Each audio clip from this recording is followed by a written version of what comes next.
Let's take a moment and begin with prayer. So just take a deep breath in and allow yourself to be present here and now. And as we think about the signs of nature outside our door, the sky, the clouds, the trees, the grasses, the flowers, let us just breathe that in and know that all of these things are expressions of the divine, the one God.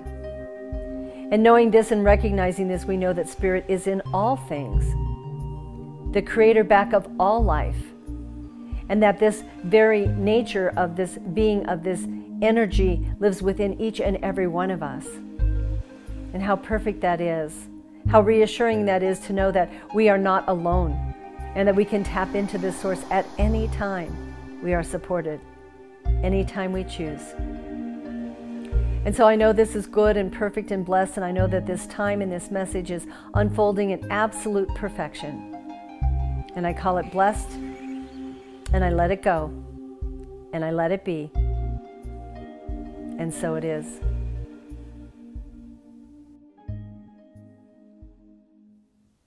Last week I was talking about stories and telling the stories of the people that we have loved and lost, and the people that have done amazing things and inspired us and touched our lives. And today I want to talk about stories a little bit more, but today I want to talk about the stories that we keep telling ourselves and we keep telling each other. Because all of life is about story, and sometimes we can tell a story and we can absolutely adhere to a lot of the facts that took place at that moment in time. And then there are times when we tell a story and it isn't even close to the truth, but we have chosen to believe it. We have chosen to accept it. So today, my talk title is Boldly Living a New Story. And so I encourage you right now is just take a deep breath in. Take a deep breath in and take a moment and reflect on your life. Who you believe yourself to be, who you keep telling yourself you are, who you tell others you are. And think about the stories that have led you to where you are right now. And are these the stories that you want to have continue in your life? Because as we tell the same story over and over and over again, we begin to believe it. And have you ever had that moment in time where you were with someone who was with you when this transpired, or someone in your family, and you're telling this story and they interrupt you and say, no, that's not quite what happened. And they start to reflect on what actually happened, and you realize that you remembered it in a bit of a skewed fashion and it wasn't even what you thought it was. And think about how that felt. For some of us, we get a little ticked off because we're so attached. We were so attached to that story, and now that we've discovered that's not the truth, we don't know where to go with it. But for some of us, it's kind of a sense of feeling lighter, of that pleasant surprise that, oh my gosh, you mean that's not what happened when I thought that's what happened? How amazing is that? C.S. Lewis says, you cannot go back and change the beginning, but you can start where you are and change the ending. So we're going to start right here and right now. And we're going to look at what do we want to change in our lives, and how are we going to change the ending of our story by moving into a new chapter. We teach in this philosophy to begin now. We never tell you that you have to go back and drudge up all the past and all the pain and all of the circumstances and the conditions. We talk about right here and now is where you begin. And you can move from here and let the rest go. It takes boldness to do this. It takes a little bit of courage, but we can do this. So first of all, there is that change that happens in your life.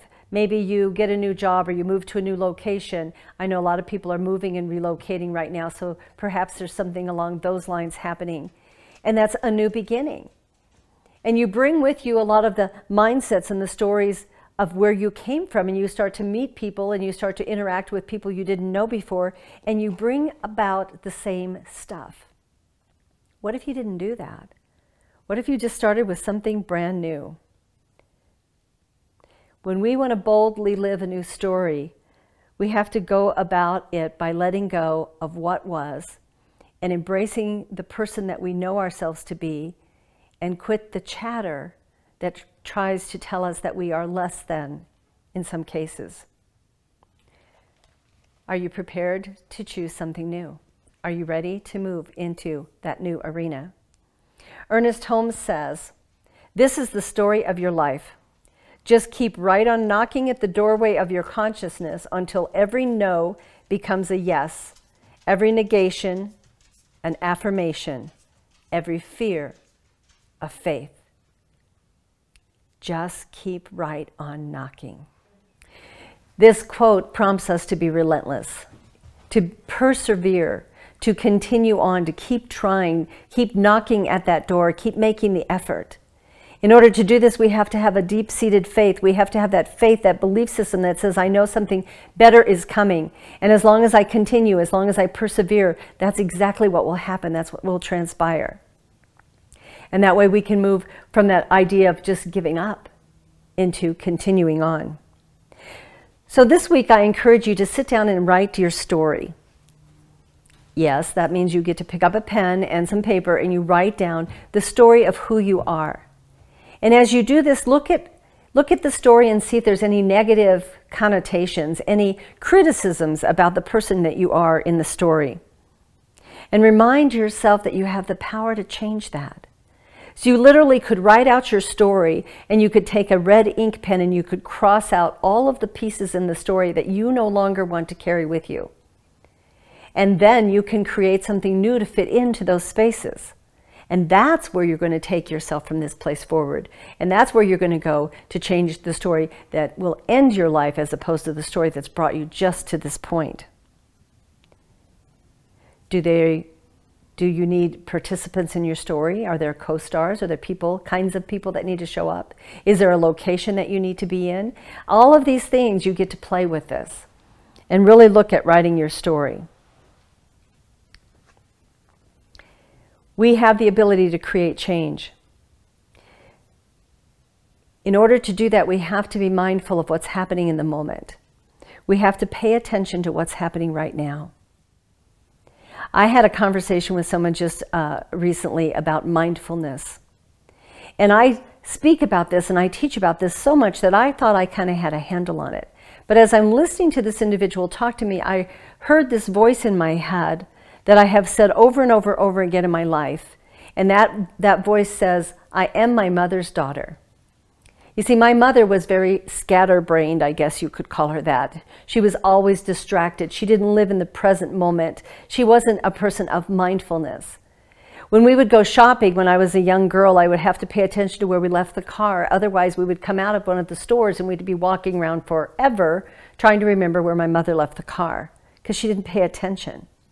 There was a story about her sisters years ago that they had gone shopping in York, Pennsylvania and locked the keys in the car. And when they came back after hours of shopping, they were all laughing and silly and they realized they'd locked the keys in the car and it was just a funny adventure for them. And they called the locksmith and the locksmith came and he unlocked the doors and my Aunt Dot tossed her purse inside the car door and slammed the door shut. And as the locksmith drove away and everybody waved, my aunt realized that she just once again locked the keys back in the car. And they told this story over and over again, and it got to be just kind of a common part of our family. Instead of thinking, oh my gosh, those women were crazy and someone should have been watching out for them, there was that idea that, well, you know, that's just mom and that's just her sisters. And as I'm listening in this conversation I was telling you about mindfulness, I'm realizing that I made excuses for myself every time I was distracted or not present. And what I realized is my mother did not have the teachings I've had. She didn't learn about meditation. She didn't learn about living in the present. She didn't learn about being in that moment of awareness and mindfulness. She didn't have that advantage. So why am I discounting what I know and saying that I am her daughter, even though I am?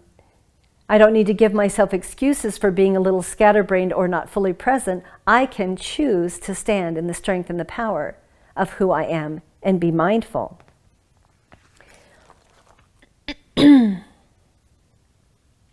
Amit Ray says this: if you want to conquer the anxiety of life, live in the moment, live in the breath, live in the moment, live in the breath. Think about that for just a second. When you take a breath in and you are focused on that breath, there is nothing else in the world you must pay attention to. Nothing. Just the breath. we can move into this place of mindfulness, and we can move into this place of telling a new story, and we can bring all of the courage and the boldness and the strength and the energy that we choose to have that maybe we didn't have before because the story wasn't in alignment with who we chose to be. But now we can make a new choice. We can let go of the past. That might not be easy, but we can. We can choose a new future. We can choose a new moment right here and right now. So what do you need? What do you need in your life, in your world? What do you need to make that story more successful, if you will, or different, or more comfortable, or more profitable, or more prosperous than maybe it's been? What do you need? And take that story out that you've written and add those pieces in there. And write them in the present moment. We call that affirmations. When we write it in the present moment, this wonderful thing called the brain accepts it and embraces it and says, oh, this is what we're doing. This is how we're living. And then that begins to manifest in our lives. You can take a few moments every single day. When you wake up in the morning, when you go to bed at night, or whatever times of day that you do those things, and just take a few breaths in and give thanks for what you have. And compliment yourself on your accomplishments for the day. You know, I've had moments in time over these past months where I've thought, I didn't do a darn thing today. And then I stop myself, because that's a criticism, and I go back to what exactly did I do today? Maybe I got the dishwasher loaded. Maybe I did a load of laundry. Maybe I just sat and wrote in my journal for a half an hour or so, and I give thanks for the ability to do that, and I allow myself to be okay with that. If you're watching this message on Sunday, the 30th of May, tomorrow is Memorial Day. And again, we're reminded of all of the people who've given sacrifice to each and every one of us. Take time to be a part of that. Build and develop a small ritual for the people in your life that you've had to say goodbye to. Our rituals are what help our heart to heal and what helps us to move forward. And sometimes we get stuck in the grief. And when you're stuck in the grief, it's hard to write a new story. So take the time. Be kind to yourself and be gentle. And boldly step into living a new story. Please pray with me.